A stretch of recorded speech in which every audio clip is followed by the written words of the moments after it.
Bom dia a todos. Eu sou Monique Canedo e quero desejar as boas-vindas a vocês ao webinar de lançamento do Anuário de Fundo Imobiliário de 2021. Vou começar já agradecendo aos nossos patrocinadores. Sescom Barrier Advogados é o nosso patrocinador Gold e conta com a autoria de um capítulo dentro do anuário, e a Next Auditores é a nossa patrocinadora Premium. Esse ano, os anuários contam com 17 patrocinadores distribuídos pelos 4 mercados. Fica aqui o nosso muito obrigada para todas as empresas de referência no mercado, pois elas são componentes importantíssimos nos anuários UFBAR.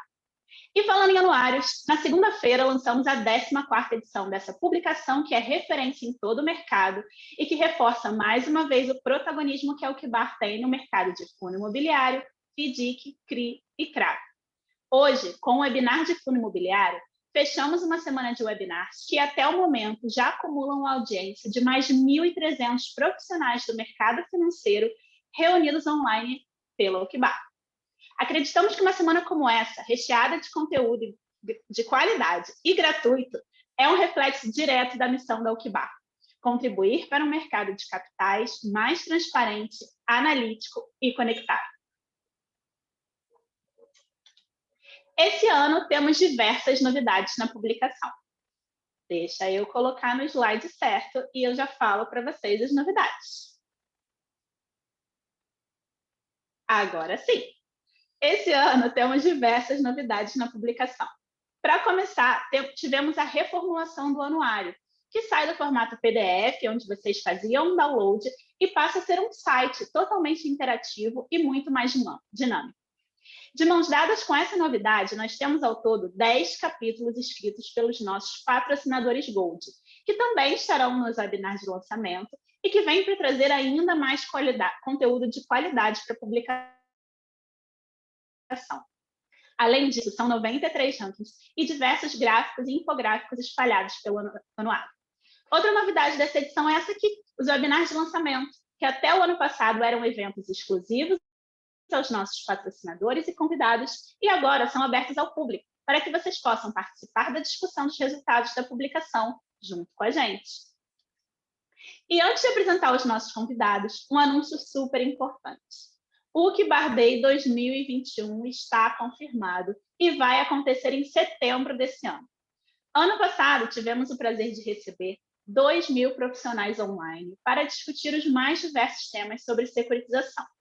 Esse ano, esperamos trazer um evento ainda maior e com muito mais novidades.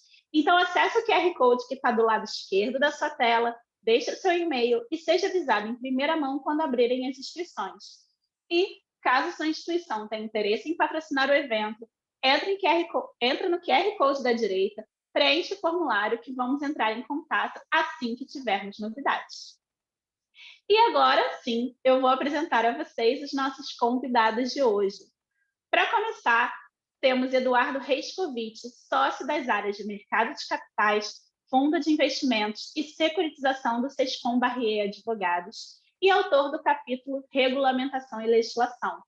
Bom dia, Eduardo. Seja bem-vindo ao segundo webinar dessa semana que você faz com a gente. Pois é, Monique. Bom dia. É um prazer estar com vocês aqui de novo. Que bom.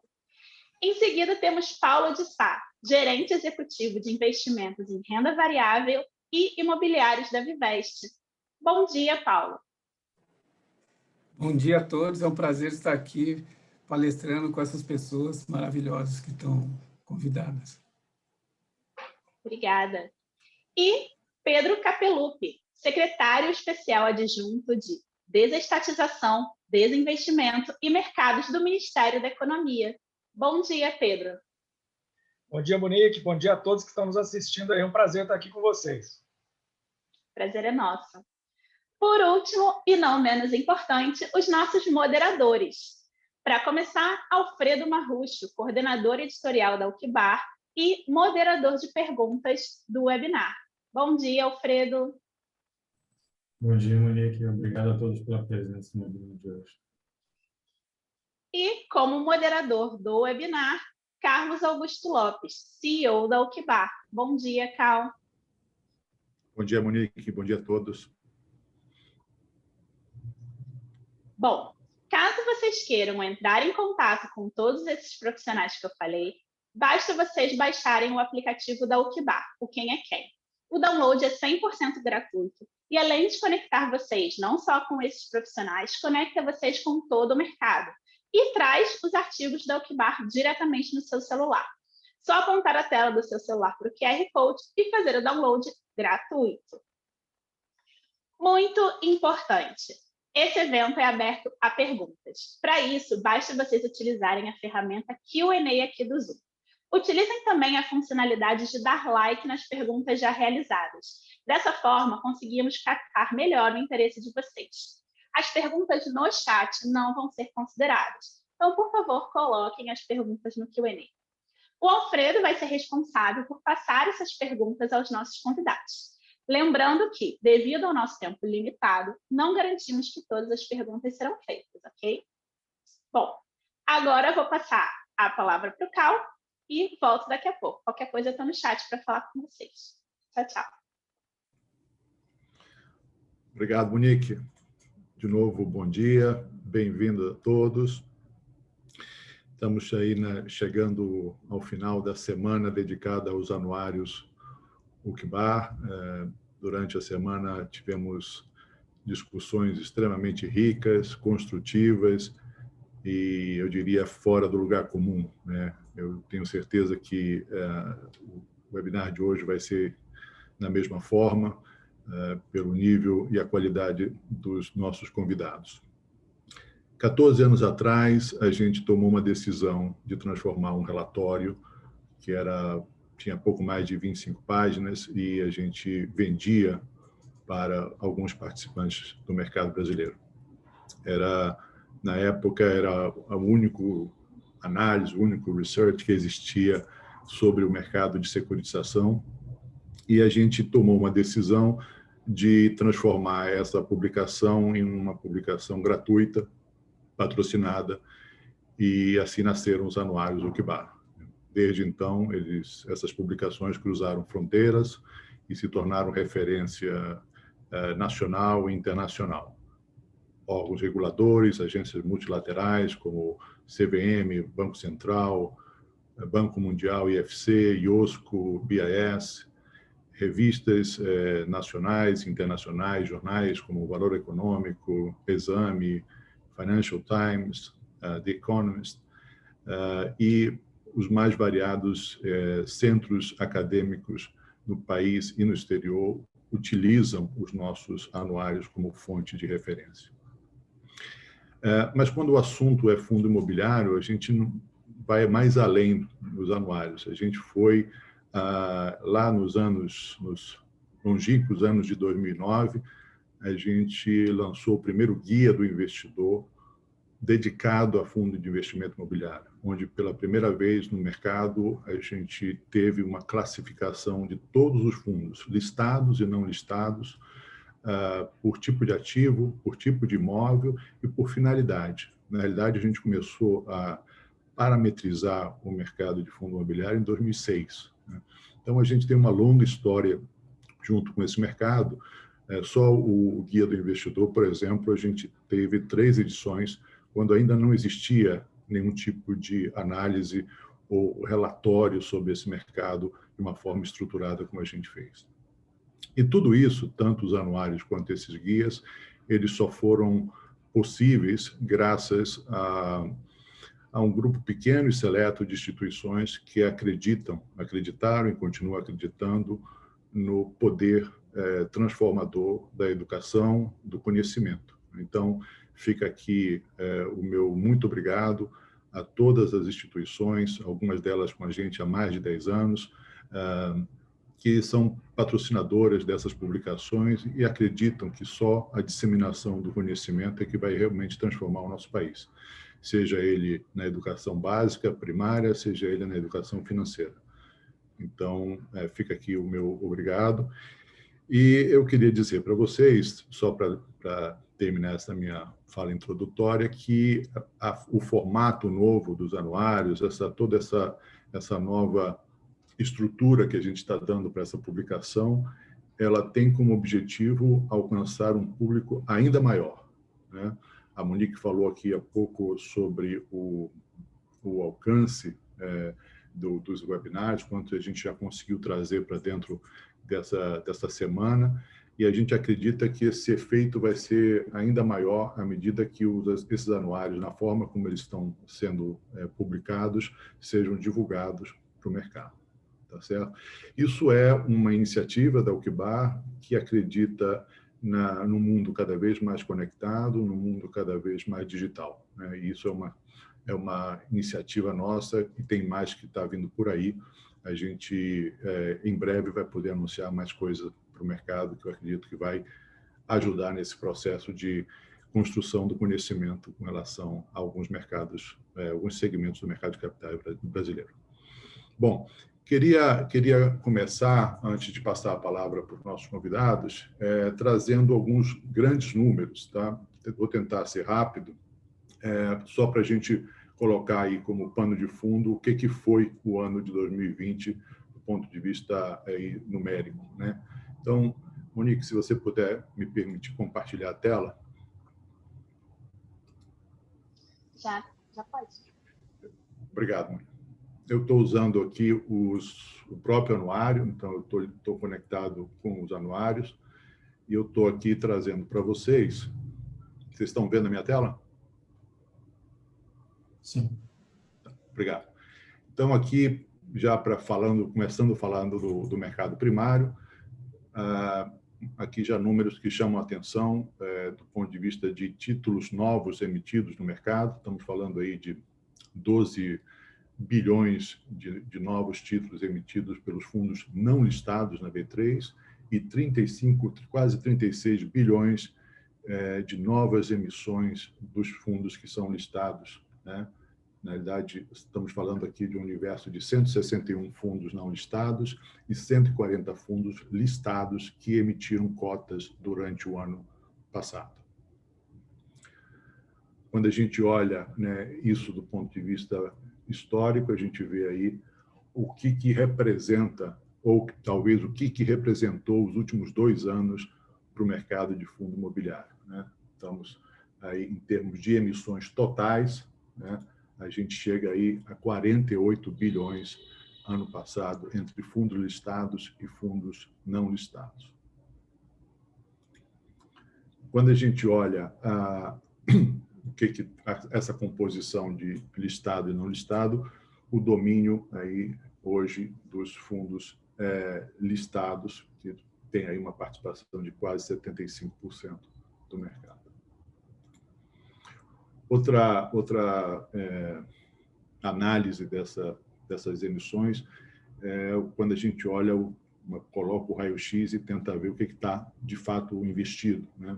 Então, a gente nota que, à medida que a taxa de juros no país foi caindo, a gente teve um crescimento dos fundos de renda fixa e, durante um ano pandêmico, a valorização, digamos, a apreciação por parte do mercado de investidores de ativos mais conectados com essa pandemia.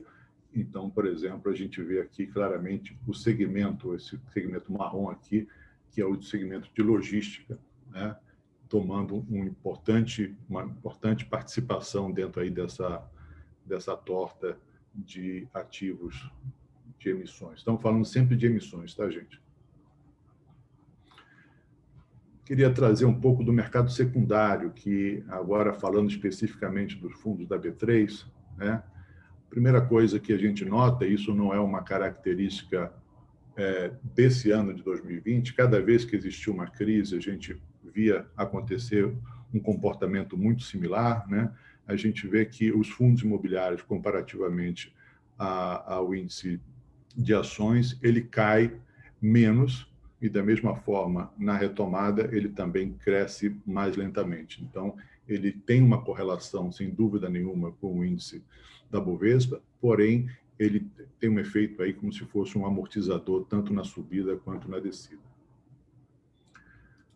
Outro número que chama a atenção de qualquer pessoa que está olhando para o mercado de fundo imobiliário, mesmo aqueles que já trabalham no mercado desses fundos há muitos anos, é incrível performance do ponto de vista de número de investidores. Vejam o que era esse mercado em 2016, ou seja, 4 anos atrás, pouco mais de 4 anos atrás, e olha o que foi ano passado, né? Olha a taxa de crescimento em termos de número de investidores que a gente teve ao longo de um intervalo de tempo relativamente pequeno. Outra questão também conectada a isso é os índices de liquidez, que a gente poderia chamar assim, com relação ao que foi negociado, montante negociado, número de negócio. Então, tomando 2020 aí como base, a gente tem lá em 2016 praticamente um copo vazio, né? Enquanto que a gente tem uma garrafa vazia, enquanto que a gente já completou as garrafas em 2020, olhando comparativamente, claro. E, finalmente, uma outra característica que a gente percebe ao longo dos anos é a relação capitalização de mercado versus patrimônio líquido desses fundos. Aí são 2 círculos sobrepostos, então a gente vê que em 2016 o círculo maior é o laranja, né, que acaba ocupando um espaço maior, onde o que significa que o mercado estava valorizando a valorização do patrimônio líquido dos fundos era maior do que o que o mercado estava valorizando. Isso muda, se inverte nos anos pós-crise, né? 2017, 2018, 2019, a gente tem uma valorização da capitalização de mercado, então o círculo branco, apesar de ser só uma borda, ele na realidade ele está no fundo, ele é maior. Essa diferença da borda é, digamos, o prêmio que o mercado estaria pagando por estar com um valor de cota acima do valor patrimonial, e a gente volta ao mercado em 2016, o mesmo cenário de 2016, onde novamente o mercado está abaixo do valor patrimonial dos ativos, aí o círculo laranja sendo maior que o branco. Só para a gente terminar, mais 2 infográficos que eu queria mostrar. Um que eu acho que já dá para perceber em cima daquilo que a gente mostrou do ponto de vista de índices, né? É o desempenho que não foi recuperado, mas a gente tem aí 2 segmentos que estão diretamente conectados digamos, ao momento que a gente viveu no ano passado, que é o hospitalar e o logística, que estão no campo positivo, embora não seja realmente significativa essa valorização. E, por outro lado, né, segmentos que estão diretamente conectados com a indústria, com a situação vivida no ano passado e ainda esse ano, escritórios e shoppings dominam aí o campo negativo da rentabilidade durante o ano. E, finalmente, falando de estoque, né, eu queria passar rapidamente só para terminar essa parte. Aí estão a composição do mercado do ponto de vista de tipo de ativo dos fundos listados, e o destaque é que o maior fundo imobiliário listado em bolsa, assim como o maior segmento, ambos são do segmento da área de renda fixa, são fundos de papel, como o mercado costuma chamar, e depois é que segue os outros imóveis, os tipos de imóveis, fundos por tipos de imóvel, né? Então, aí a gente tem 27,9 bilhões hoje só dedicados a fundos de renda fixa, que compram ativos vinculados a crédito imobiliário, e depois a gente tem escritórios, shoppings, logística. Logística, ano passado, foi o maior em termos de emissão dos títulos de tijolo, né, dos fundos de tijolo. E quando a gente olha o não listado, né, a situação inverte um pouco, o fundo imobiliário deixa de ser, o fundo de renda fixa deixa de ser relevante, e aí permanecem aquilo que, de certa forma, era o esperado, que é escritórios, logística, shopping e também fundos diversificados. Tá certo? Eu queria só dar esses números, trazer esse pano de fundo, digamos assim, para que a gente possa começar o nosso bate-papo aqui. Então, eu vou fechar isso aqui.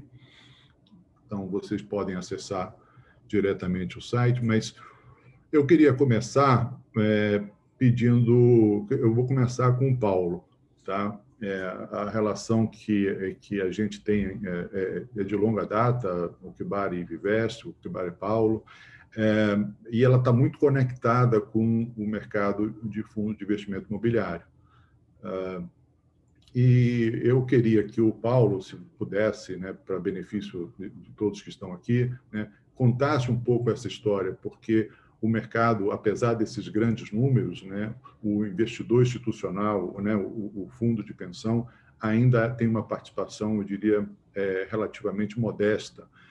Mas isso não é verdadeiro, talvez, para a história que o Paulo, eu gostaria que ele nos contasse. Então, Paulo, se você pudesse assumir aí uma primeira fala e também falasse um pouquinho, né, o que foi para vocês o ano de 2020, né, o que seria o grande destaque para vocês durante o ano que passou. Ok. Bem, um primeiro disclaimer, né? A Vivest é o novo nome da Fundação CESP. A Fundação CESP é o maior fundo privado, fundo de pensão privado no Brasil. Atualmente, nós estamos com 35 bilhões de patrimônio. E eu vou tentar resumir um pouco a nossa história para fundo imobiliário. Eu sou gerente executivo responsável por renda variável, por private equity, na Vivest já faz 15 anos. E em 2017, o nosso gerente de imobiliário, ele se aposentou. E me passaram a área imobiliária também para minha responsabilidade. Na época, nós tínhamos um patrimônio de 30 bi, divididos em 3 planos. O BSPS, que é um BDzão, é um plano já em extinção, é o maior plano nosso, tinha na época uns 16 bi, e 2 outros planos, BD e CV. E só para contextuar, nós já tínhamos investimento em imóveis há muito tempo, mas é imóveis de tijolo que estavam todos eles alocados no BSPS. Os outros 2 planos, o BD e o CV, não tinham nada em imóveis. Nós tínhamos, na época, a participação em 5 shoppings, 2 prédios, 20 galpões, ou seja, a gente já conhecia bem alguns segmentos imobiliários.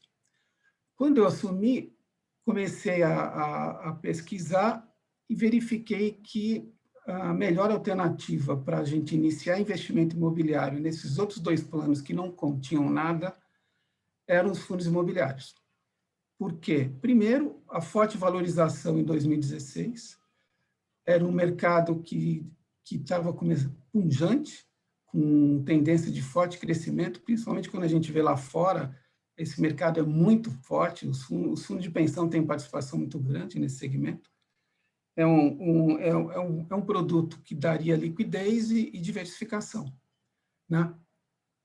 Bem, começamos a estudar que tipo de instrumento que nós poderíamos investir e a gente fechou para montar um fundo de investimento multimercado para investimentos imobiliários. Então, era um fundo flexível, ia ter cota única, todos os outros fundos ficariam embaixo desse fundo, é um fundo exclusivo nosso, e poderia ter fundo de investimento e ações, eventualmente, ações de empresas imobiliárias. Então, formatado o veículo, nós precisávamos montar uma inteligência interna para poder começar a operar. E pesquisamos o mercado e contratamos a melhor consultoria, que é o Kibara.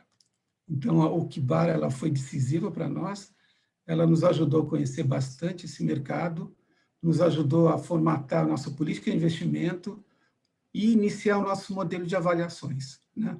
Então, feito tudo isso, entramos nos órgãos de governança e conseguimos aprovação final de 2017. Então, final de 2017, nós fizemos o primeiro investimento em fundo imobiliário. Em 2018, nós começamos a aprofundar o relacionamento com os gestores, lembrando que eu acho que nós fomos o primeiro, ou um dos primeiros fundos de pensão a entrar nesse mercado. A mudança da legislação 4661 só aconteceu em meados de 2018. né? Então, a nossa intenção de entrar nesse mercado, eu acho que foi devido, talvez, que eu já tinha uma experiência forte em renda variável. Quando eu olhei esse mercado, talvez eu tenha olhado com um approach diferente, né?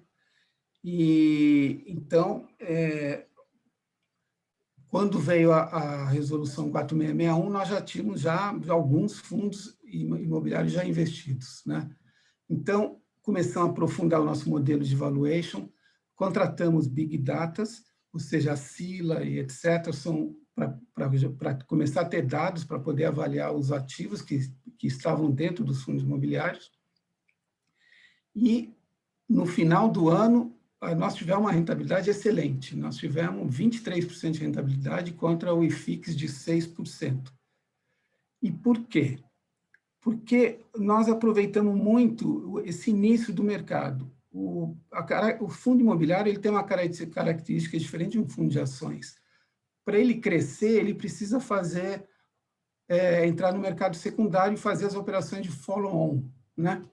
E, na época, existiam muitos fundos querendo fazer o follow-on e não tinha tanta demanda, principalmente institucional. Tinha muita pessoa física que era mercado pulverizado. Então, essas operações vinham com deságio muito grande frente às ações de mercado. E nós aproveitamos muito bem esse período. Nós éramos procurados por quase todas as gestoras, e elas, inclusive, usavam a Vivest como referência para buscar outros investidores institucionais, que, na época, começavam a estudar por conta da mudança da legislação. Então, essa expressiva rentabilidade foi em função de má precificação do mercado, porque era um mercado que precificava somente o yield, eles não precificavam o valor dos ativos. A visão do institucional é um pouco diferente da visão da pessoa física, né? E também por conta dessa operação de follow-on. Em 2019, o mercado ainda estava pequeno, né, o mercado de fundo imobiliário. As grandes posições eram todas feitas no mercado primário. No mercado secundário, nós ficávamos 2, 3 meses para formar uma posição. E começávamos a incentivar os gestores a não criar mais fundos de investimento, mas aumentar o patrimônio daqueles fundos de investimento que já estavam listados. Isso é essencial para ter mais liquidez e para atrair investidores institucionais. Bem, 2019 foi um ano muito forte do mercado de fundo imobiliário, cresceu tanto de patrimônio quanto de liquidez. No final do ano de 2019, nós já tínhamos uma carteira de quase 500 milhões de reais aplicado em fundo de investimento. Mais uma vez, a gente teve uma rentabilidade muito expressiva. Nós tivemos uma rentabilidade de 60% contra, eu acho, 36% do IFIX, isso. Ou seja, foi muito bom nós ter dado certo esse produto. Para quem não conhece fundo de pensão, quando você entra com um produto novo, é importante que ele tenha resultados satisfatórios para que ele se desenvolva. Senão, ele já corta e dificilmente você vai entrar novamente. E nós tivemos 2 anos fantásticos, né? 2019, inclusive, no final, dezembro foi um mês que eu nunca vi, nada parecido. Foi um mês de forte crescimento, eu acho que mais do que deveria, né? Mais do que deveria. E comprometeu um pouco o início de 2020. No início de 2020, o mercado de fundo imobiliário já começou com uma realização forte por conta de dezembro, eu acho. Dezembro, se não me falha a memória, eu acho que subiu 16% o IFIX. Então, 2020 foi um ano realmente difícil para nós, porque já começamos com uma realização muito forte, mas nós estávamos com gordura, então a gente não tinha problema. Mas depois veio a pandemia. E a pandemia fez com que a Vivest, como um todo, adotasse uma política de redução de risco. E isso consistia em venda de ativos e aumentar a caixa, tanto para ações, renda fixa, quanto para fundo imobiliário. E nós tivemos que fazer uma venda forçada no momento que o mercado estava relativamente fraco por conta da pandemia. Isso nos prejudicou na rentabilidade do ano, mas depois, com os bancos centrais dos países envolvidos dando liquidez, criando uma melhor assim, de expectativa para o mercado, os mercados começaram a se recuperar. Então, no segundo trimestre, nós resolvemos voltar a investir novamente, aproveitando aquele momento que tinham vários fundos imobiliários com deságio muito forte.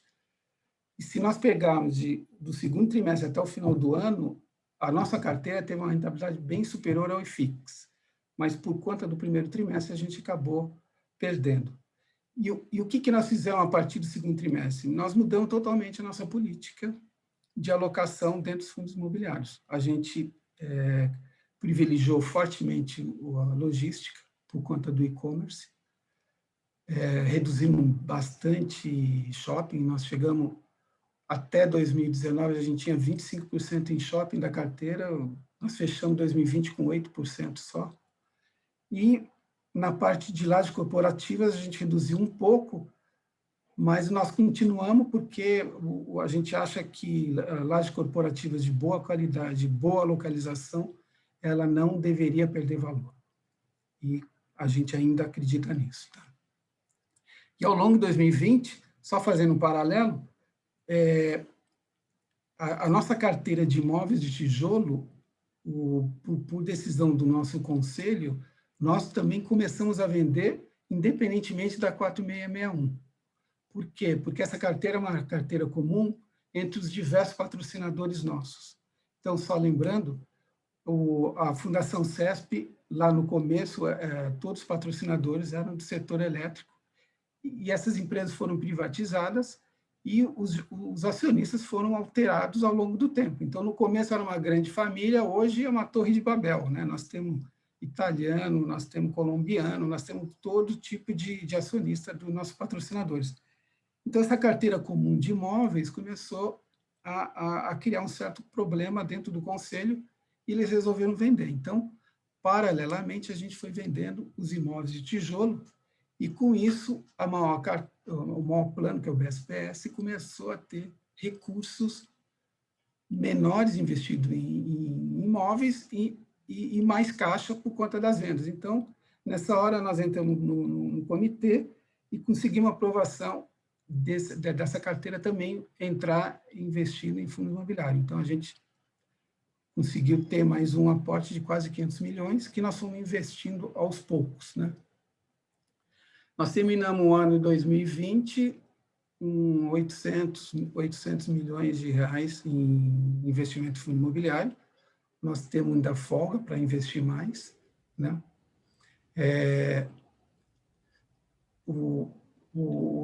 Esses 800 milhões são... Paulo, desculpa, só para deixar claro, você tem hoje uma carteira de 800 milhões em fundo imobiliário, é isso? Em fundo imobiliário. E quantos fundos? O nosso fundo que os fundos imobiliários estão alocados chama Malibu, tá? Só um detalhe, quando nós começamos a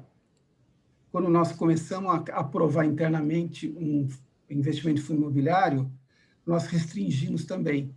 Nós levamos para o comitê que nós só iríamos investir em fundos, em segmentos que a gente conhecia, que é shopping, lajes corporativas e logística. Então, nós não temos nenhum fundo imobiliário de recebíveis, de CRI, de papel. Nós iríamos começar agora a trazer inteligência e entrar em fundos de papel, que é o que está rentabilizando, né, ultimamente, mas, infelizmente, o Ricardo, que trabalha conosco, está saindo, então nós vamos postergar um pouco essa entrada nesse segmento. Tá? Então, nós só não entramos nesse segmento porque a gente não tinha inteligência dentro de casa para poder investir. Legal, Paulo. Eu queria, talvez, se eu pudesse te interromper um pouquinho agora, eu queria voltar para falar um pouco sobre os teus investimentos. Você consegue me dizer quantos fundos exatamente vocês têm hoje investidos? Nós temos Então, agora nós entramos num novo segmento que é de desenvolvimento, né?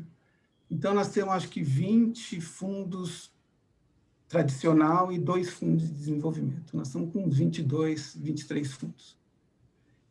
É mais do que eu gostaria, mas é uma questão de liquidez. Infelizmente, ainda o mercado, para investidor mais forte, ainda é um mercado pequeno, né? Então, você tem que diversificar.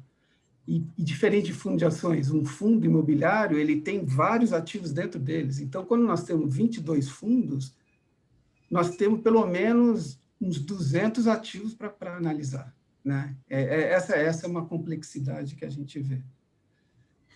Então, só para terminar, eu acho que já até ultrapassei, daqui para frente, quais são os nossos desafios? Primeiro, buscar novas alternativas, e a gente está vendo o Fundo de Desenvolvimento como uma alternativa excelente, porque ela é alinhada com o tempo, é um investimento em período maior, que para nós é tranquilo, mas te dá um retorno maior, né?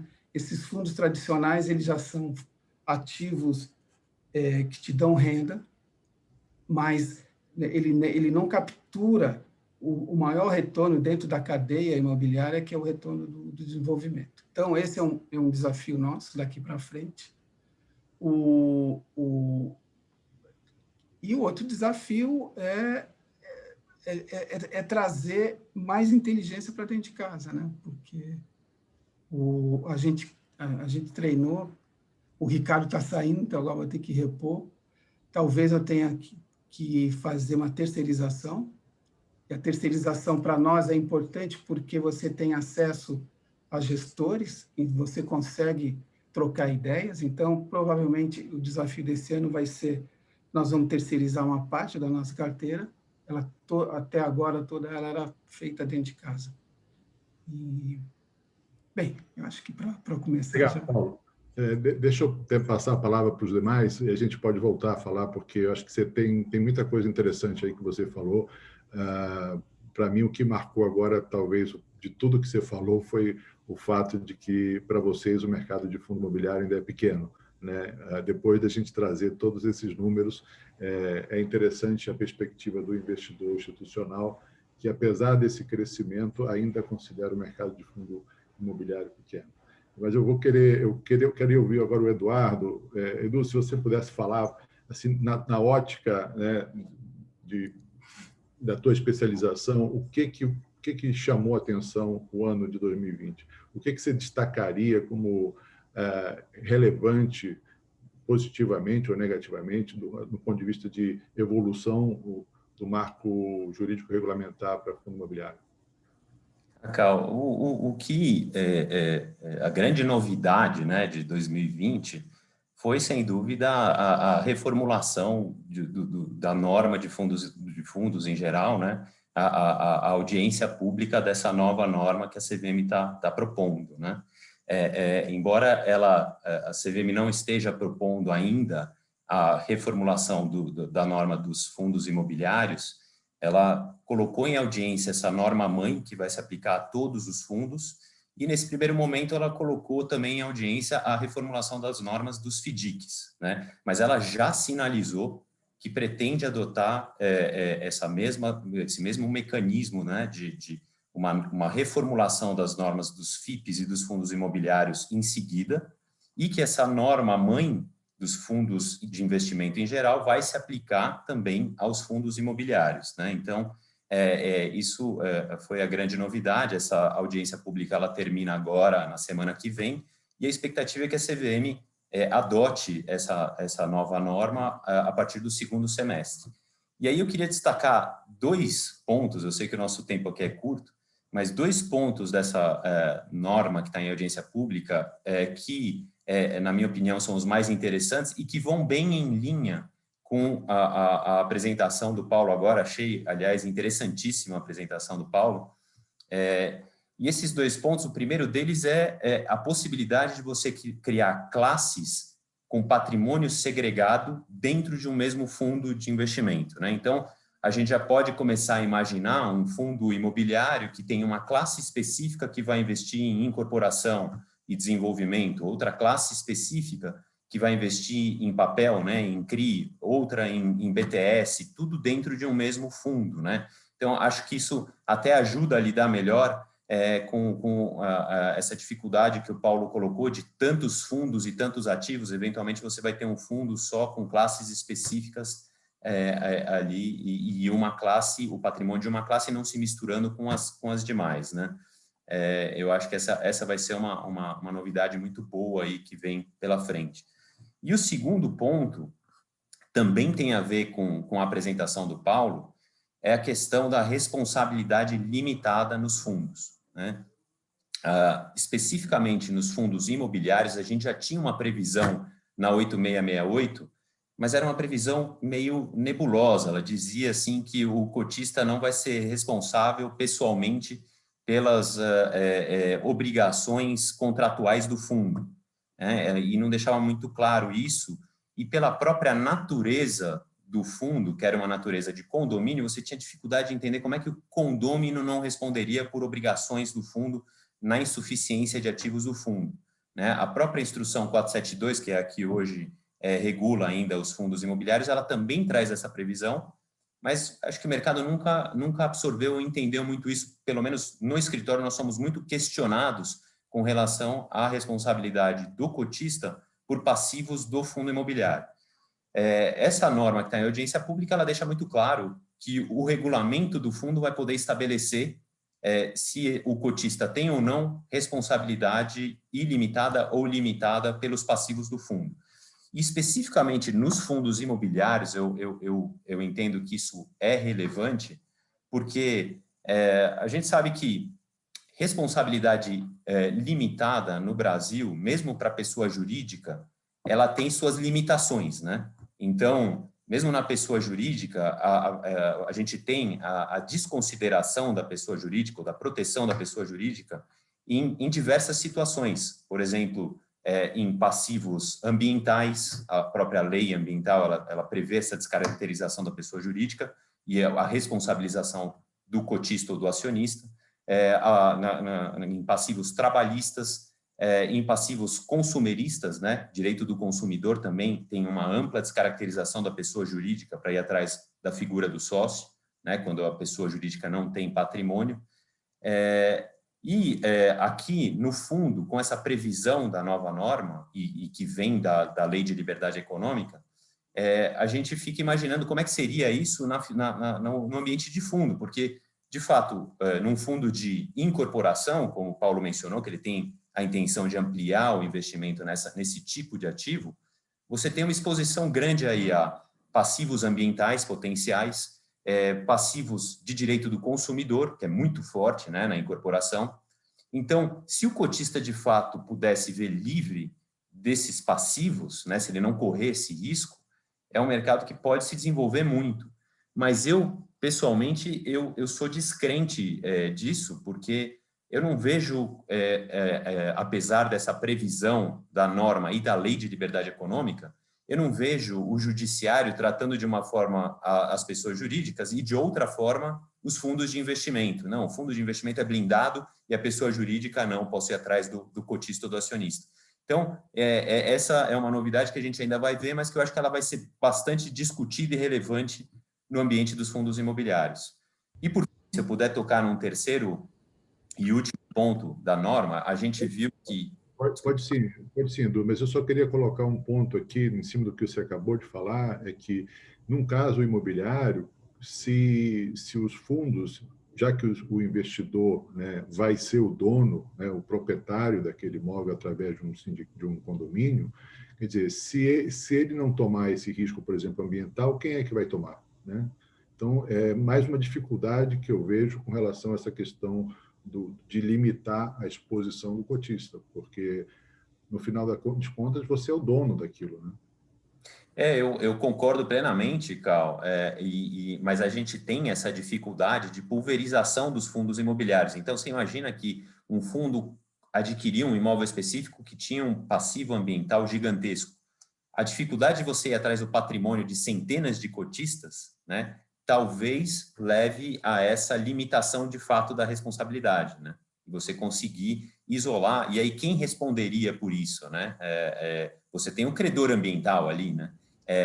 O gestor vai ser o administrador, e isso me leva a um terceiro ponto que eu ia mencionar, que é a redistribuição do protagonismo dentro do fundo entre o administrador e o gestor, né? Então, a norma do FDIC, por exemplo, ela deixou muito clara essa redistribuição, tirou muitas das atribuições do administrador e jogou nas costas do gestor.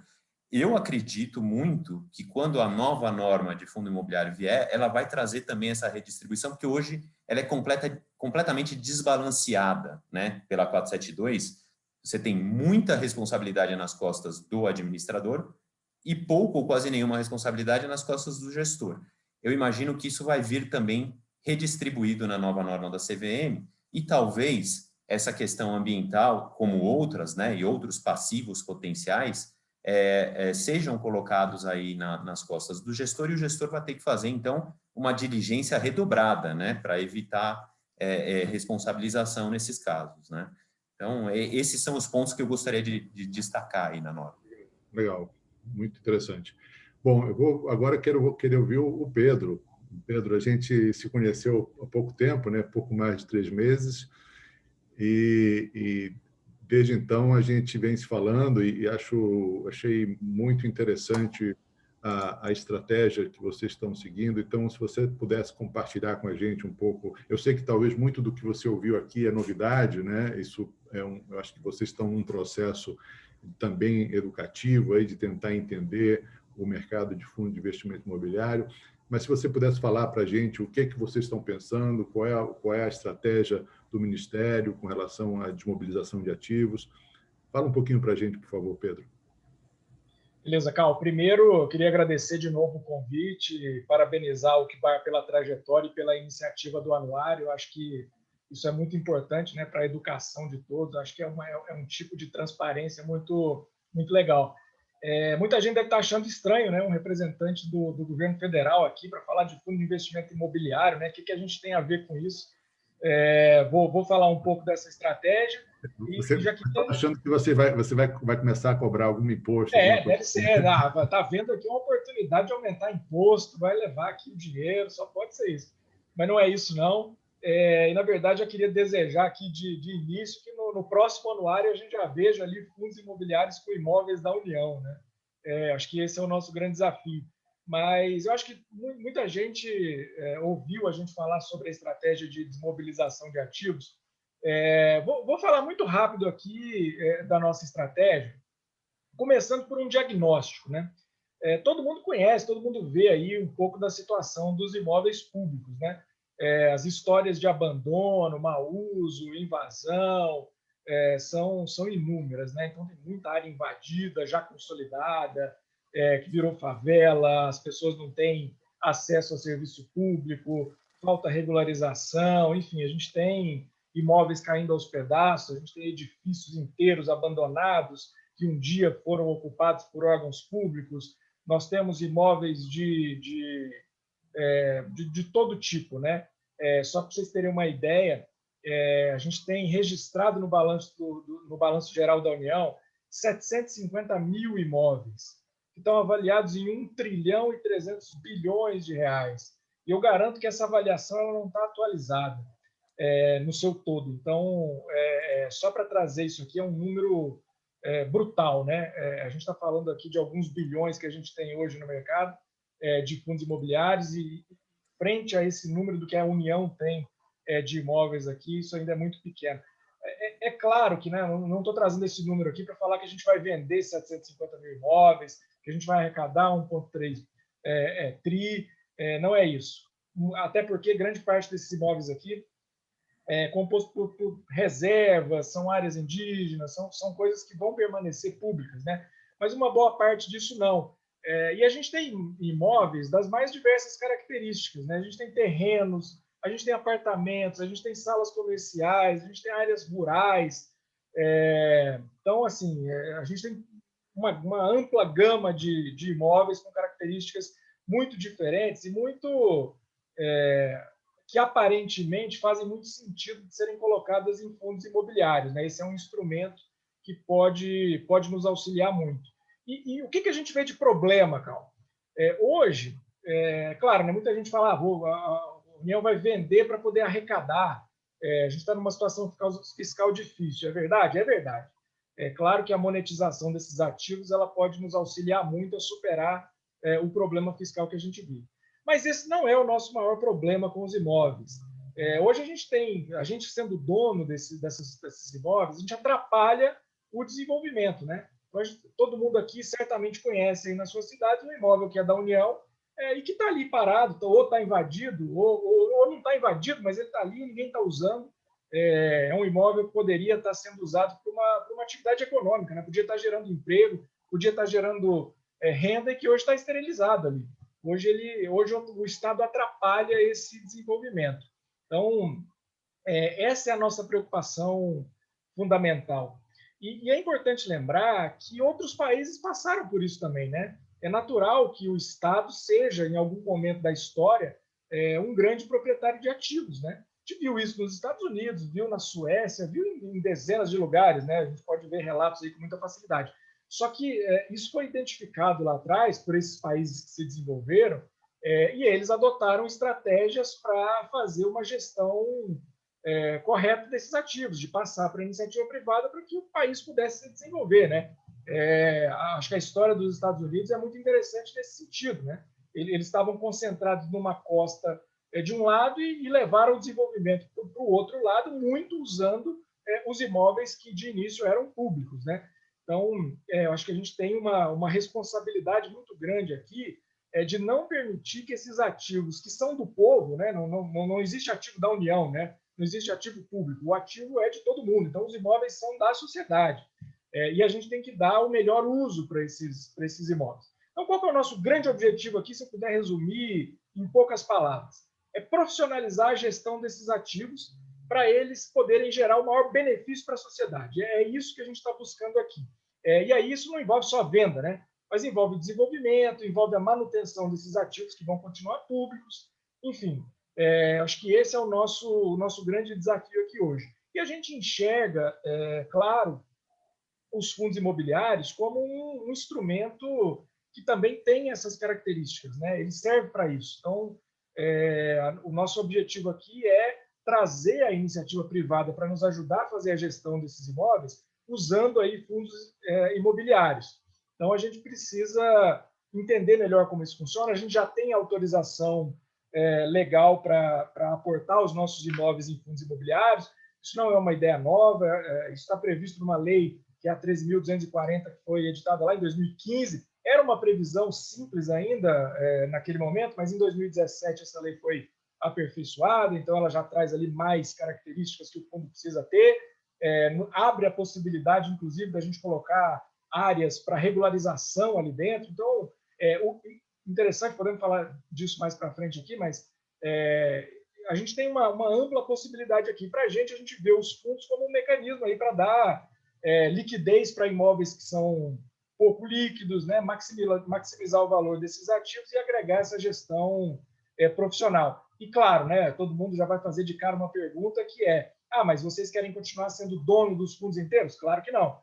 O que eu preciso, na verdade, é limitar essa participação do poder público para que, de fato, a gestão seja privada e a gente maximize o valor desses ativos. E aí, só comentando uma coisa que o Paulo falou, que eu acho super interessante, vale também para quando a gente está discutindo outras coisas aqui de atração de investimentos, né, principalmente em infraestrutura. A gente tem um mercado muito pequeno, de maneira geral, né? É difícil atrair o investidor de fora. Quando a gente está falando de fundo de pensão, a gente tem aqui conversas quase que mensais com fundos de pensão da Austrália, do Canadá, da Inglaterra, de todo lugar, e eles sempre indicam que uma das limitações para entrar no Brasil, fora as que a gente já conhece normalmente, é o tamanho, né, dos ativos e o quanto a gente tem de disponibilidade de projetos para que eles, de fato, comprem. Então, eu acho que a União, com seus imóveis, pode contribuir muito também para a gente tornar esse mercado algo atrativo para quem vem de fora, né? E aí a gente acaba desenvolvendo essa oportunidade, trazendo mais players, mais gestores, que no fim vai beneficiar todo mundo. Outra coisa também que o Eduardo falou, que para a gente é muito relevante, né? A limitação da responsabilidade ao limite das cotas ali.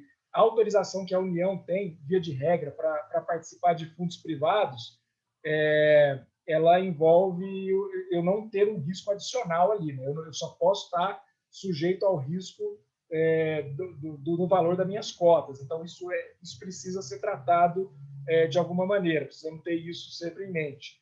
Mas, de maneira geral e rápida, é isso, Cal. Paulo, muito interessante. Perdão, Pedro, eu ia falar que o Paulo estava reclamando do tamanho, agora parece que tem ativo aí, Paulo. Você vai comprar, Paulo? Não, eu acho bem interessante. É que, no caso dos ativos da União, para que eles sejam atrativos para o mercado, eles precisam ser formatados, né? Por exemplo, eu vejo a entrada de fundos de pensão muito mais forte a partir desse ano, porque a lei da 4661, ela veio, os fundos de pensão começaram a analisar, veio a pandemia, então isso deve ter retardado. Então, eu acho que daqui para frente vários fundos de pensão vão entrar. Nós já fizemos reuniões com muitos fundos de pensão, eles nos procuram para saber como foi a nossa experiência. Então, eu acho que vai casando as coisas, né? Agora, o que eu vejo, os ativos da União têm ativos muito bons, logicamente que para o mercado de fundo imobiliário você vai ter que selecionar e deixar esse portfólio atrativo. Vários ativos seus você não vai conseguir via fundo imobiliário, vai ser via leilão, outro tipo. Mas eu acho muito bom isso. A gente está, principalmente parte de desenvolvimento, etc., vocês devem ter áreas excelentes. Pedro, já temos o comprador aí, Pedro. Temos um comprador, já vi aqui, e aí, em relação a fundos de Anota aí, anota. Já anotei, já estou mandando para ele lá a conta, ele já vai levar ali vários imóveis. Depois, se você puder compartilhar com a gente aquele link que você me mostrou, que tem todos os ativos da União, eu achei super interessante, porque, na realidade, qualquer pessoa física ou jurídica pode entrar e dizer, eu tenho interesse nesse apartamento, quero comprar, né? Eu acho que isso é pouco conhecido pelo mercado. Isso é uma lei de 2020, né, Cal? Isso é uma novidade. Da proposta de aquisição de imóveis. Isso faz parte da estratégia também, como o Paulo falou. Tem muitos imóveis que eu não vou conseguir colocar em fundo, né? Não vai fazer sentido. Então, a gente trabalha com a venda, com leilões permanentes, a gente tem venda direta, quando um imóvel eu acho... ponto. Fala, Edu.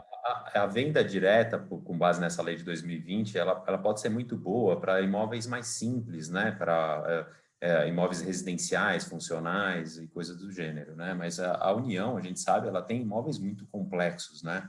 Ela tem terrenos em áreas complexas que são alvos de invasão, que são irregulares por vários motivos, né? Eu ia comentar, achei interessantíssimo também o que o Pedro colocou, mas como ele colocou bem, essa não é uma iniciativa nova, né? Isso vem de 2015. Eu lembro que em 2018, 2019, a gente discutiu muito isso foi muito discutido, até acho que foi parte de um artigo que a gente publicou aí na UFBAR, das iniciativas do Estado de São Paulo e da União também, de fazer essa transferência da gestão para fundos imobiliários. E eu lembro bem que no edital da licitação de São Paulo, o Estado ele elencava as dificuldades que ele estava tendo como motivo, né, para fazer essa transferência para fundo imobiliário. E eu até anotei aqui as dificuldades, ele coloca assim, dificuldade para pagar comissões. Quer dizer, ele tinha que vender os ativos e pagar a comissão para a corretora, mas não conseguia pagar a comissão para o corretor. Dificuldade de formar parcerias para desenvolvimento, que eu acho que é o que o Pedro também enfrenta ali, né? Dificuldade para gastar recursos com avaliação do ativo e regularização dos imóveis, né? Como é que você vai ficar gastando a conta-gotas ali para regularizar e avaliar o imóvel, né? E, por fim, a falta de expertise do Estado, né? Então, são todas razões que continuam até hoje, né? E que deveriam justificar, de fato, essa estratégia aí de transferência para fundo imobiliário, que, de fato, no ambiente de fundo, todos esses itens são resolvidos, né? Agora, eu queria também chamar a atenção para alguns pontos aí que eu vejo de dificuldade nessa estratégia de migração para fundo imobiliário, e o primeiro deles é que, na estratégia do Estado de São Paulo, ele colocava claramente que ele transferiria os imóveis para um fundo imobiliário, para a gestão de terceiros profissionais, mas ele teria a maioria de um comitê de investimento, a maioria dos membros, e por esse comitê de investimento passaria todas as operações do fundo. Pronto, né? Você terceirizou, mas não terceirizou. Você continua com todo o poder de decisão. Então, tem que, na minha visão, Pedro, tem que ser uma terceirização de fato, né? Tem que fazer uma licitação bem feita e, de fato, confiar no profissionalismo e responsabilidade do gestor, né? Eu acho que esse é o primeiro ponto. E depois, me chamou a atenção também, no edital, o critério de escolha do gestor era por menor percentual, um dos critérios, né? Menor percentual de remuneração variável. Eu acho que você cria um desestímulo enorme, né, para os melhores gestores, né? Vai ter uma competição até o ponto em que o gestor quase não tem nenhum interesse, né, na remuneração variável. Eu acho que esse, na minha opinião, de novo, a remuneração variável deveria ser fixa para a União. Estabelece um patamar que consiga atrair os melhores gestores e depois vamos brigar por outros critérios, né, na seleção desse gestor. É só esses pontos que eu queria colocar. Excelente, Edu. Pedro, você quer falar um pouco sobre... Eu imagino que vocês estão estudando essas dificuldades aí que São Paulo teve, né? Não sei se você quer comentar. Sim, sem dúvida, estamos estudando sim, Eduardo. Eu acho que esses são pontos cruciais, né? E aí, o que você falou é corretíssimo. A gente precisa desenhar um edital de licitação que alinhe, de fato, os incentivos, né? A gente precisa de um gestor que esteja do nosso lado e que seja remunerado de acordo com o sucesso dele. Eu acho que isso é fundamental. E, assim, a gente acredita muito no mercado, de fato. Então, a minha forma de proteger ali a União, de alguma maneira, é manter algum percentual do fundo para ganhar junto com o privado no upside ali da valorização. É isso, eu não preciso ser o dono, eu não preciso ter a maioria, de jeito nenhum. A gente já viu que esse modelo é um modelo fracassado, né?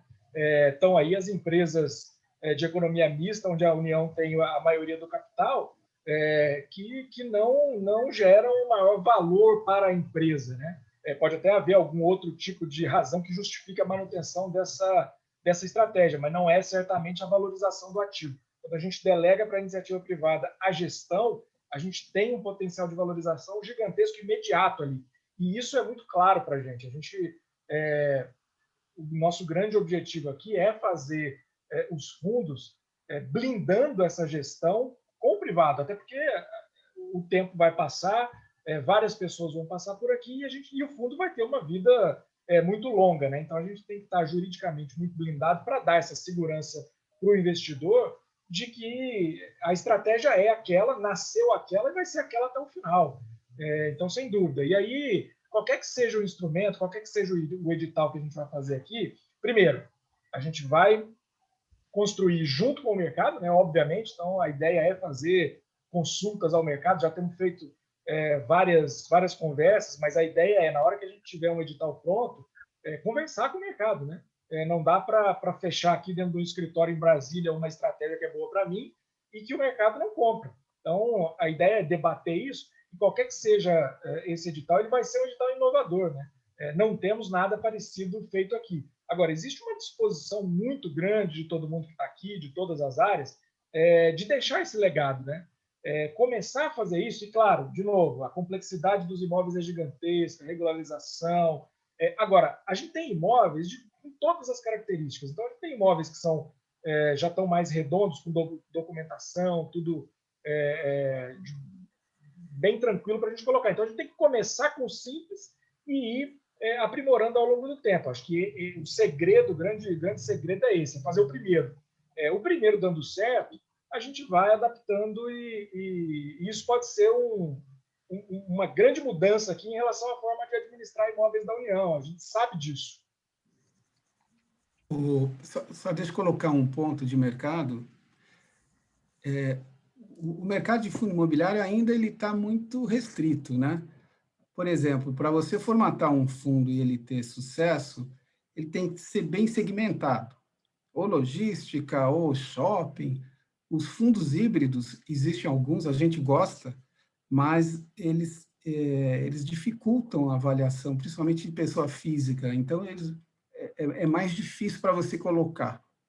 Então, a primeira restrição que eu vejo tem que ser segmentado, ou seja, segundo, a segmentação ainda no Brasil é muito precária, né? Nós temos muito poucos segmentos. Se nós olharmos lá fora tem residencial, call center, cemitério, tem todo tipo de segmento. Aqui a gente ainda tem 3, 4 e alguns começando a se desenvolver. E então, essa primeira abordagem vai te limitar um pouco, né? Principalmente com o tamanho do ativo que você tem, limita pouco. Uma outra colocação que é interessante é o que está acontecendo. Tem vários empreendedores que fazem desenvolvimento e usam o fundo imobiliário como um instrumento de liquidez. Ou seja, eles preparam os ativos. A hora que o ativo estiver pronto, eles lançam para o mercado de fundo imobiliário, que é isso que eles estão comprando hoje. Fundo de desenvolvimento ainda tem pouca demanda, né? Ainda está começando a crescer. Então, talvez você pegar algum investidor, levar um lote, ele prepara os ativos, a hora que eles ficarem formatados, vai para fundo imobiliário. Também é uma possibilidade, né? Para poder aumentar um pouco a sua colocação. Mas, Paulo, você não acha que os fundos, digamos, com lastro em ativos em desenvolvimento, seriam o típico investimento para as fundações? Eu posso entender que ele seja pequeno hoje, porque o investidor, o grosso dele é pessoa física, né? E a pessoa física não, ele olha isso quase como uma alternativa à caneta de poupança, muitas vezes, né? Você não acha que esse tipo de fundo deveria ser dominante dentro de uma carteira ou, digamos, dominante talvez não, mas teria como investidor âncoras os fundos de pensão? Eu também acho que lá na frente, porque pensa assim, antes a gente investia direto em tijolo, a gente fazia todo o processo, né? Hoje nós não podemos mais. A gente tem que entrar em fundo imobiliário, mas o fundo imobiliário ele só me dá os ativos já consolidados, ele não me dá a outra parte do ciclo, né? Por isso que fundo de desenvolvimento entraria muito bem dentro da minha estratégia. Mas você tem que levar internamente isso para aprovação. Então, precisa de um tempo, quer dizer, pensa assim, fundo de pensão já vai ter que entrar num produto novo, que não é conhecido por eles. Já tem um período de aprendizagem. Não ganharam dinheiro como a Vivest ganhou, né? Não tem a história. A gente se aproveitou do mercado. O mercado estava muito propício, né? Hoje, o mercado já não tem essa facilidade. Por exemplo, os follow-ons já não vêm com deságio. Vem com deságio muito pequeno. Então, você tem que ganhar na escolha dos ativos, né? Tanto é que hoje nós estamos tendo uma parte da carteira tática, que a gente tem um ciclo mais curto, né? E uma parte da carteira estratégica, que a gente está começando por fundo de desenvolvimento. Então, eu vejo, mas não agora, né? O fundo de desenvolvimento, lá na frente, eu acho que vai ser muito, muito bom para nós. Mas, nesse momento, você não tem muita demanda, infelizmente, né? Eu queria passar a palavra para o Alfredo. Vocês devem estar vendo aí, está rolando uma pesquisa de opinião, e aí, se ele pudesse trazer já os resultados de alguma dessas perguntas que a gente colocou, acho que é interessante a gente ouvir o que o nosso público que está nos ouvindo aqui está pensando sobre algumas das perguntas que a gente colocou, e também saber quais as perguntas aí que a audiência gostaria de fazer para os nossos convidados. Alfredo. A gente fez aqui 3 perguntas, né, para medir um pouco da temperatura do público, da receptividade, vamos dizer assim, em relação a essa ideia, né, que está sendo discutida aqui. A primeira, assim, a maioria estrondosa, né, respondeu que sim, acredita que a venda de imóveis através de veículos no mercado de capitais é uma boa estratégia para a venda de ativos da União. Nós chegamos a 81% do nosso público acredita que sim. Mas, quando se trata de pôr o dinheiro, né, no fundo, quando a pergunta você investiria, né, em um FI de imóveis da União, aí já esse percentual caiu para 46% de talvez. Então, a gente entende que aí tem alguns condicionantes para que o público, né, invista num fundo desse tipo. E aí, né, para tentar descobrir, né, qual é o diferencial para esse investimento, a gente perguntou qual é a principal característica, né, que esse FI de imóveis da União deveria apresentar. Então, nós elencamos aqui algumas características, né, como segurança jurídica, transparência informacional, imóveis em diversos estágios de desenvolvimento, um elevado número de ativos em carteira, imóveis de diversas tipologias e também a diversificação geográfica. Então, para a maioria das pessoas, segurança jurídica é o principal diferencial, seguido por pequena margem pela transparência informacional. Então, um teve 78%, o outro 65% de indicação de que esse é o diferencial. E aí, na sequência, você já tem um pouco mais dessas informações assim, mais qualitativas da carteira, né? Que é justamente preferência por imóveis de diversas tipologias dentro do mesmo fundo, com 27% público, e depois a diversificação geográfica e o elevado número de ativos de carteira praticamente empatados. O diversos estágios de desenvolvimento ficou com 20% do público, então, como um diferencial para o público. Tá? Em relação a perguntas, né, do nosso público, acho que uma das primeiras mais importantes aqui, uma das mais votadas, é para o Paulo, né? Então, qual é o que explicaria, talvez, a reticência dos fundos de pensão em relação à terceirização dos ativos imobiliários? Então, por que seria que muitos fundos de pensão ainda investem diretamente em imóveis e desencarteram esses imóveis e passam a investir em outros FIs? Ou uma outra opção seria justamente tirar esses imóveis da carteira do investimento direto, mas colocar eles dentro de um fundo específico de um fundo imobiliário específico para investimento de fundo de pensão. Então, teriam essas duas alternativas, mas eles querem saber qual é a reticência desse segmento de investidor. Bem, então, com relação à primeira, você tem que separar um pouco os fundos de pensão maiores dos médios e pequenos, né? Os fundos de pensão médios e pequenos, acredito que eles tenham muito pouco imóveis dentro da carteira, no máximo é a sede, etc. Os fundos grandes, não. Você pega a Previ, você pega a Funcef, a Petro, nós ainda tínhamos pouco, mas a Previ deve ter 10 bilhões em imóveis. Tem uma equipe lá muito boa. Eles quando veio a 4661, eles ficaram chocados, né? Porque, realmente, se você pegar dentro da Vivest, nos últimos 10 anos, esse segmento de imóveis foi o mais rentável, né? E, de repente, você fica com a restrição de investir em imóveis de tijolo e ser obrigado a ir em fundo imobiliário. Então, teve esse primeiro choque, e agora já foi assimilado, todos eles já estão começando a entrar em fundo imobiliário, ainda existe uma certa resistência de venda dos imóveis, né? Nós vendemos imóveis por uma característica nossa, né? Uma decisão do nosso conselho, não foi por conta da legislação, e isso nos facilitou também aumentar muito o investimento em fundo imobiliário.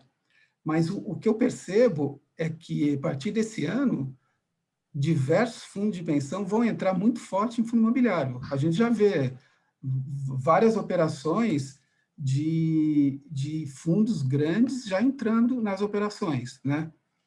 Então, e aos poucos eles vão aprendendo e vão vendo que é um produto excelente. Eu acho um produto muito bom. Então, essa resistência eu acho que já está sendo quebrada, eles vão entrar. Os fundos médios e pequenos vão terceirizar, não tem como não fazê-lo.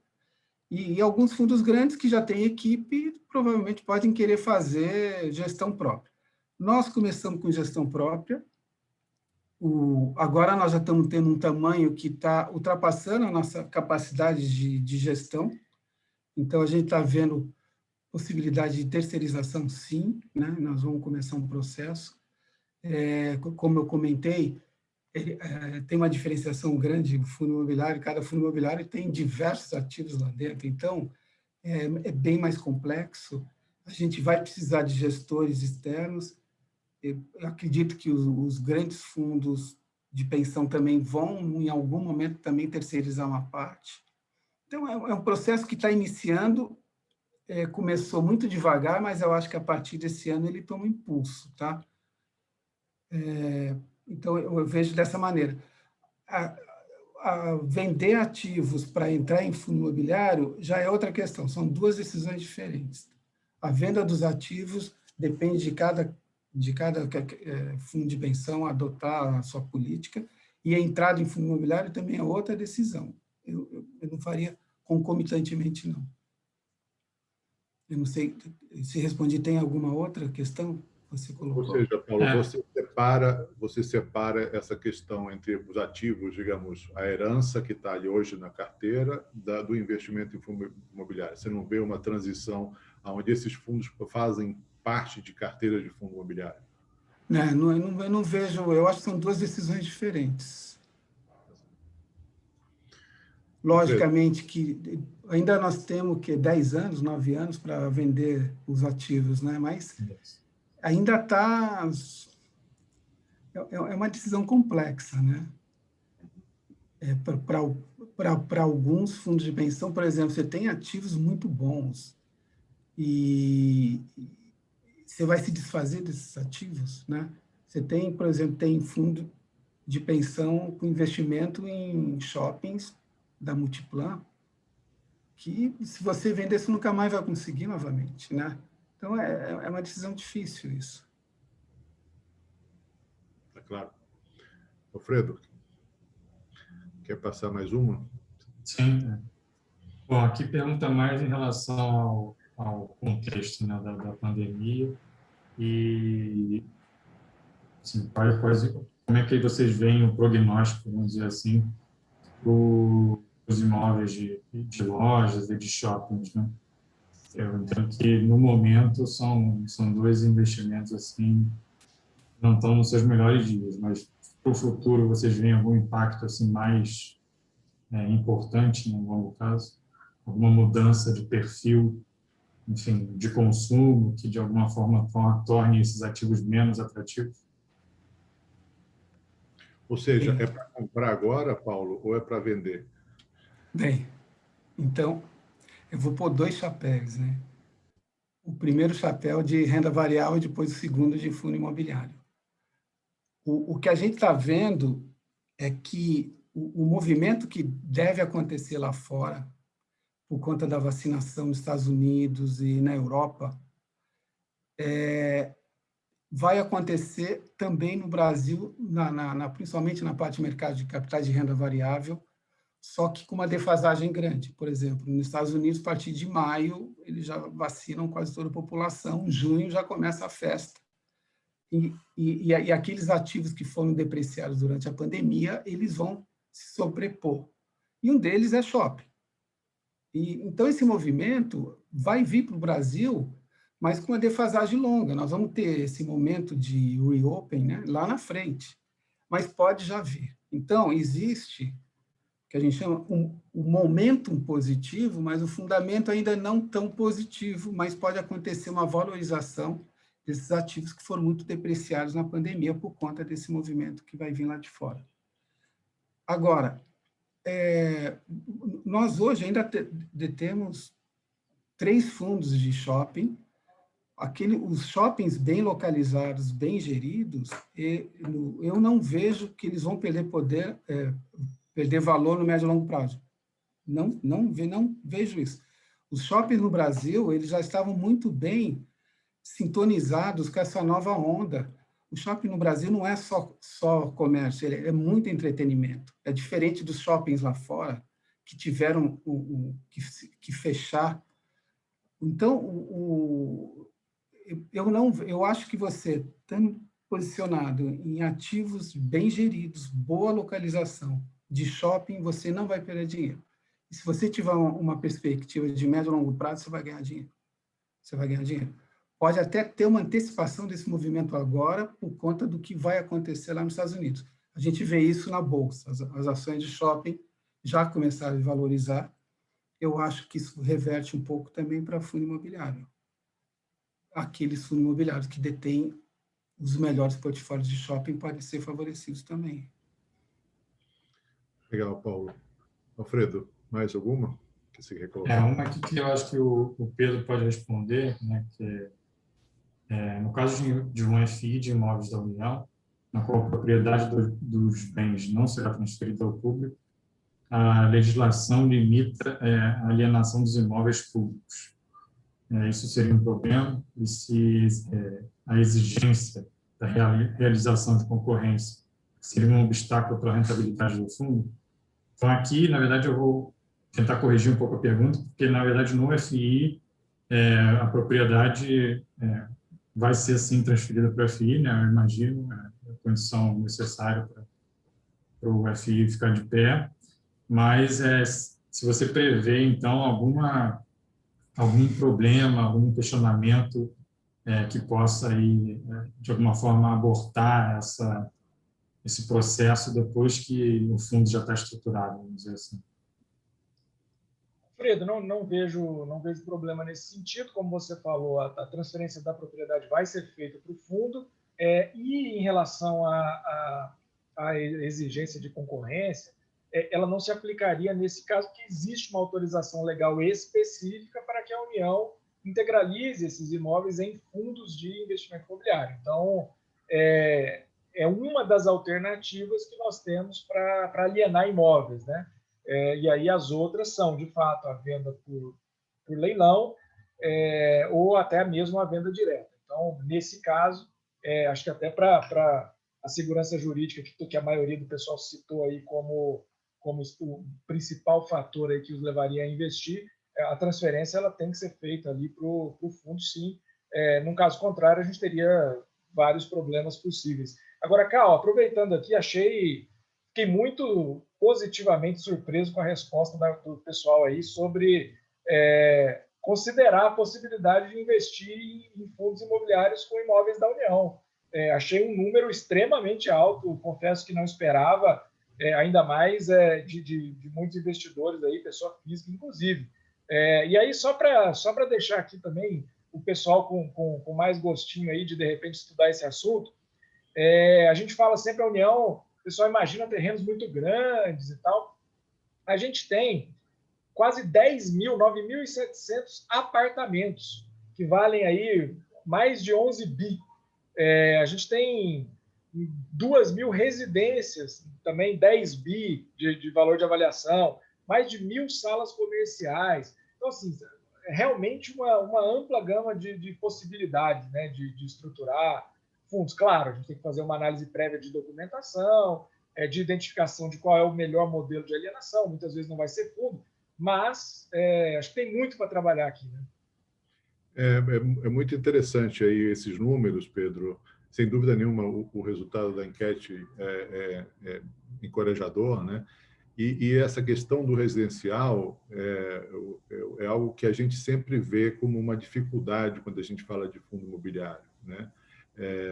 Então, o fato de... Cal, se eu puder só, eu estou entendendo para onde você vai, mas eu só queria fazer uma colocação aqui nesse ponto do Pedro, que as pessoas devem se perguntar, né? Poxa, mas como que esses imóveis vão cair na mão da União, né? Casas residenciais, não sei quantos mil apartamentos, né? Qual o interesse da União de comprar isso? Mas, na verdade, não é isso, né? Na verdade, você tem situações de herança, né? A pessoa morre e não tem herdeiros, isso vai para o Estado, ou mesmo doação.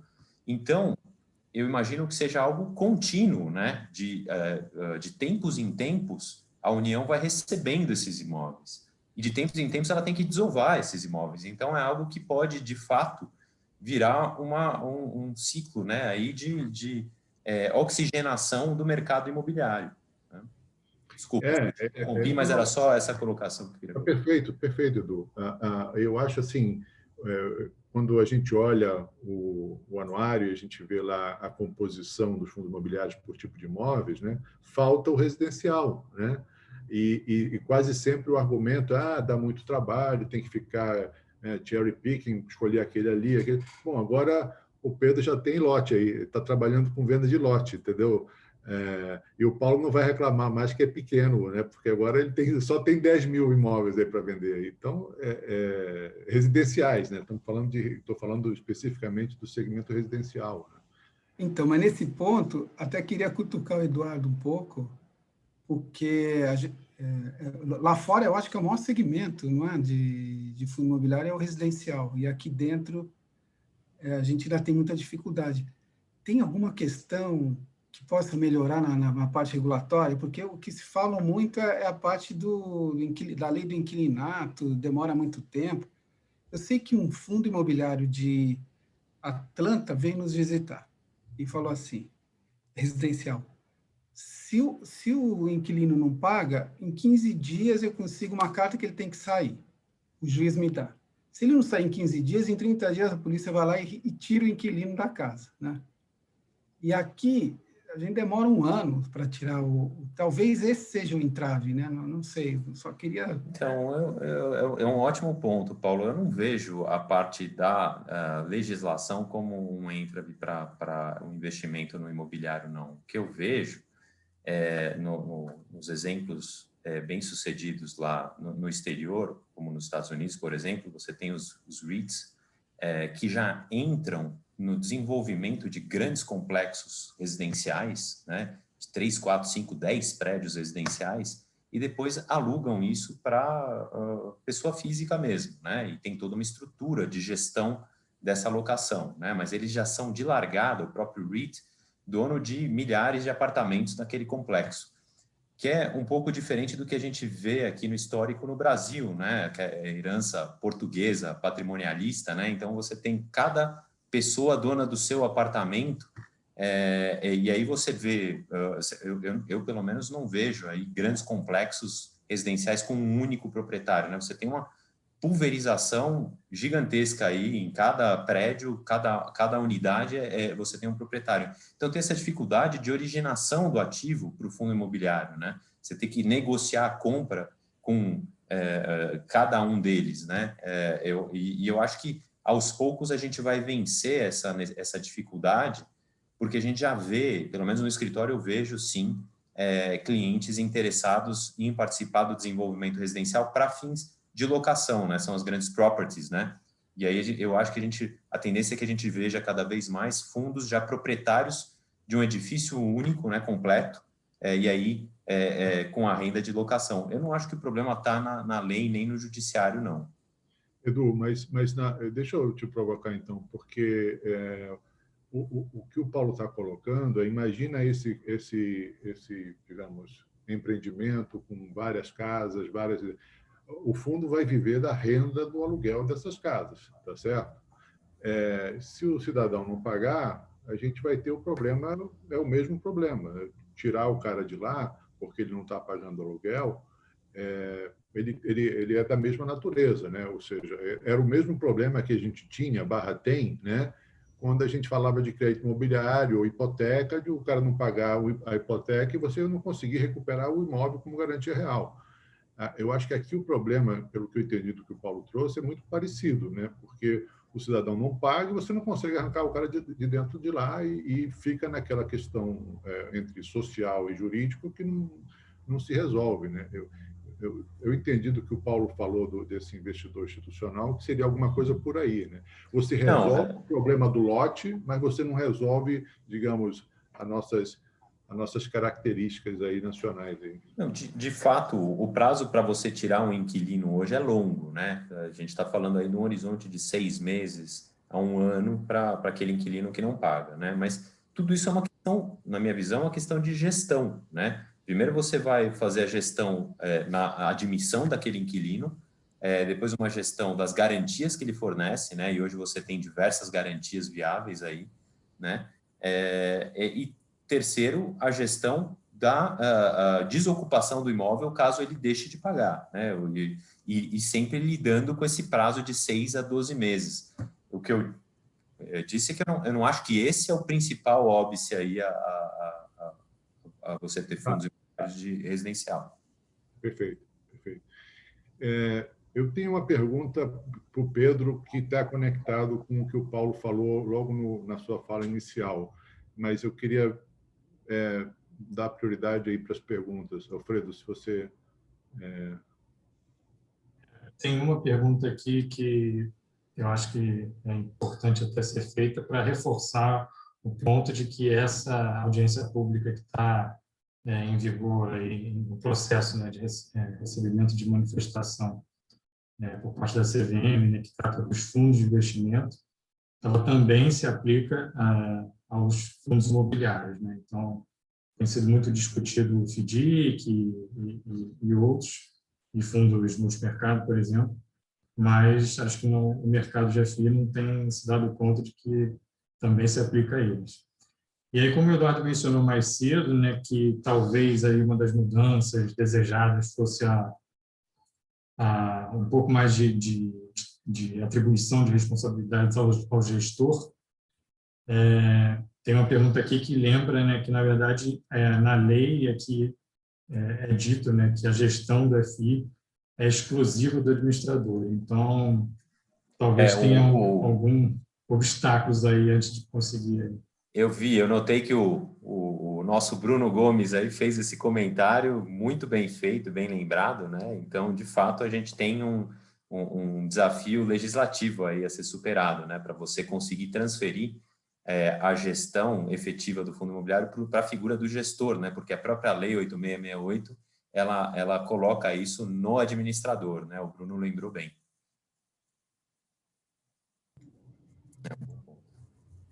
Mas desculpa, Alfredo, você ia colocar... Não, só isso, né? Eu passo a palavra para o Carlos fazer a pergunta dele. Obrigado.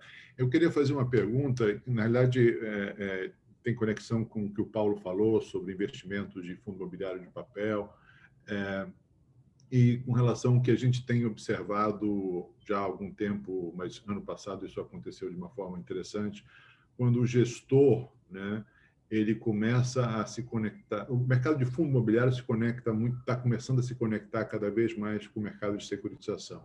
De que forma, né? O gestor desse fundo de tijolo, ele entende que, de repente, ele pode antecipar uma renda de aluguel através de uma operação de CRI, através de uma operação de securitização, e essa antecipação pode, por exemplo, gerar recurso para que ele compre outros imóveis ou para que ele reforme os imóveis já existentes, assim por diante. Ou seja, o mercado de fundo imobiliário alavancando-se no mercado de securitização. Eu acho que isso é uma bela história para que a gente está começando a escrever.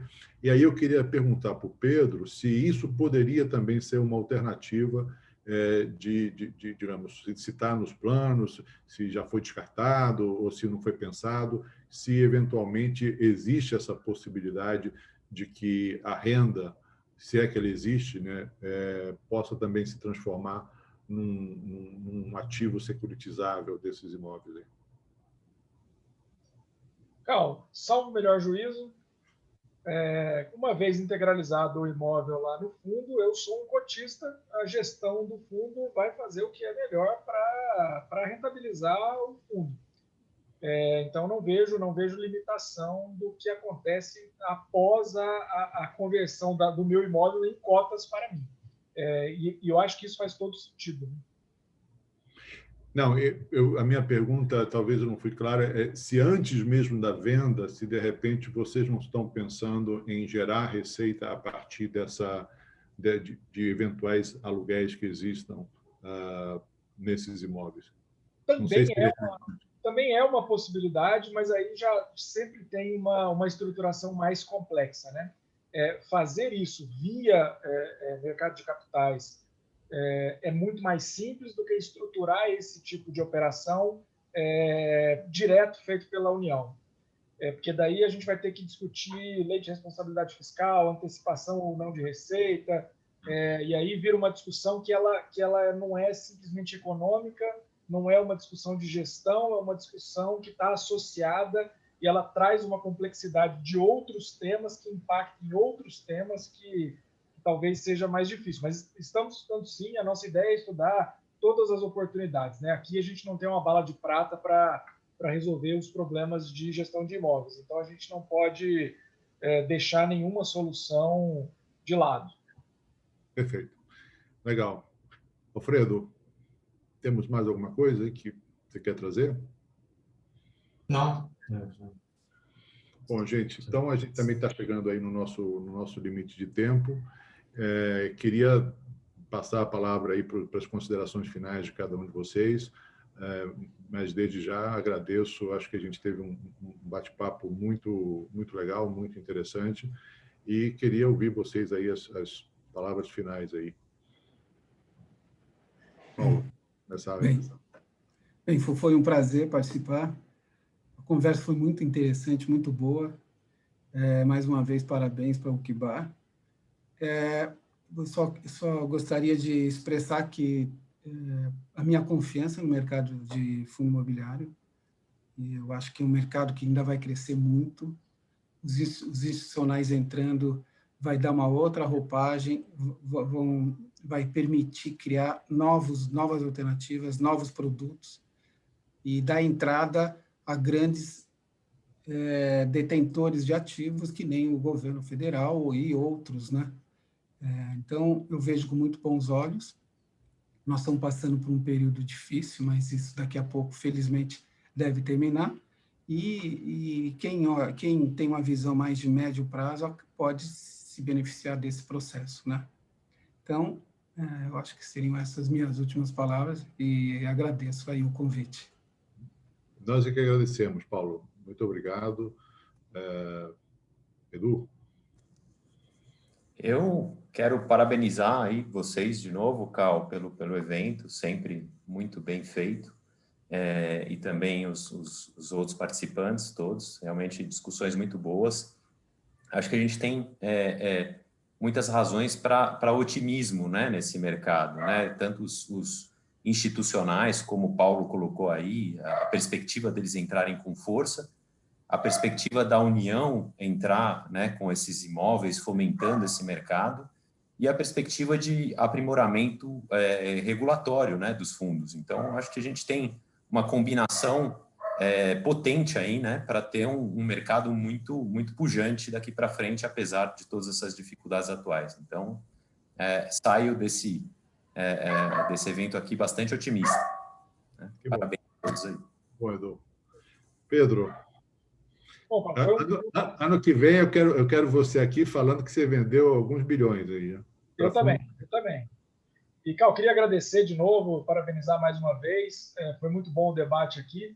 A base do nosso trabalho aqui é a transparência, então estão ali no chat o acesso à nossa base de dados, o que a gente tem. Estamos trabalhando para ter mais informações, mas contem com a gente. E eu queria pedir para as pessoas que estão aqui nos assistindo, não como investidores, mas como cidadãos, que nos cobrem, que nos tirem da zona de conforto para que a gente ofereça soluções para a gestão do nosso patrimônio, que não é da União, é de todos que estamos aqui como cidadãos. Então, não nos deixem nunca na zona de conforto, nos cobrem sempre, a gente precisa disso.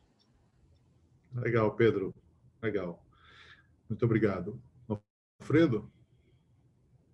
Bom, foi um prazer participar do debate. Acho que foi muito produtivo, muito rico. Eu espero que todo mundo tenha aproveitado também. É isso, gente. Muito obrigado. Eu espero que esse debate ele continue, né, em diferentes rodas, em diferentes meios, né? Os anuários vão estar disponíveis o tempo todo. Eu espero que ele seja cada vez mais utilizado, não só por nós, né, que já atuamos nesse mercado, mas principalmente por novos participantes, novos entrantes. E eu saio dessa semana aí intensa de webinars extremamente entusiasmado com o poder que a gente tem de construir um mercado de capitais mais robusto, mais colaborativo e, principalmente, trazendo soluções de alguns problemas históricos nossos, né, como a moradia. Né? A gente viu no nosso webinar de CRI uma expectativa devido a um pequeno, mas importante crescimento na securitização imobiliária residencial, né? A gente viu no webinar de FDICA o quanto esse mercado tem contribuído para o financiamento para pequenas e médias empresas, e no de agronegócio, então, nem falar, né? A gente só precisa transformar todo esse volume de recursos que a gente está fazendo para empresas individuais nos pequenos e médios produtores. Mas isso, o caminho está traçado, e a gente está começando, com a ajuda da tecnologia, a gente está chegando lá. Então, assim, eu saio muito motivado e muito positivo com o cenário que a gente conseguiu capturar aí nesses 4 webinars. Então, muito obrigado mais uma vez, e agradeço a vocês, agradeço aos nossos diversos palestrantes que participaram desses 4 webinars, e também, obviamente, os patrocinadores que viabilizaram tudo isso acontecer. Passo a palavra para a Monique, com o meu boa tarde. Bom, pessoal, só para lembrar vocês que na segunda-feira o vídeo do webinar já vai estar na íntegra no nosso canal no YouTube, tá? Segue a gente também no LinkedIn, coloquei ali o link no chat. A gente coloca lá todos os eventos que a gente faz, todas as nossas publicações, os artigos que a gente publica. Tenho certeza que vai contribuir muito para o dia a dia de vocês. E é isso, uma boa tarde a todos, um bom almoço, um bom final da semana e até a próxima. Tchau, gente. Obrigado.